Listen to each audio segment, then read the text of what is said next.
তিনারাম্মু তিনারাম্মু এসে আইসো তুমি? হ্যাঁ যাচ্ছি তাড়াতাড়ি আমার খাবার দাও ধুম পারমো মানে আইসা হাত মুখ ধোয়া না তাড়াতাড়ি খাবার দাও। আর আজকে কি বার?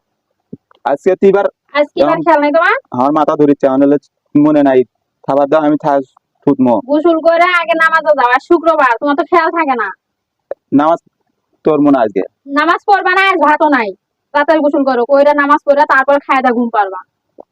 নামাজ পড়া গেলে দেখো একটু ঘুম ধরবি না। থাক গে শুক্রবার শরীর আইলে ভালো না শয়তান মাথায় ভর করে না। ভাল লাগিচ্ছে না তো খুব ভাল লাগবি নামাজ পড়লে, মন টন শরীর টরীর সব চাঙ্গা হয়ে যাবে। যাও গোসল করে যাও। থাক আজকে খাবার লাই যাও, চলো চলো যাও। থাক আজকে তুমি ঘরে উঠো বাবা, আজ নামাজ ছাড়া। দাই নাকি নামাজ পড়লে শরীর ও মন সব ই হয়ে যাবে, ভালো হয়ে যাবে। যাও চলো চলো যাও। তাহলে তুমি যাও গোসল করো যাও। আমি পানি খাবার তুলে দাও দিচ্ছি, যাও। আমি খাবার পানি তুলে দিচ্ছি, সাবান শ্যাম্পু সব দিচ্ছি, গোসল করো যাও। ঠিক আছে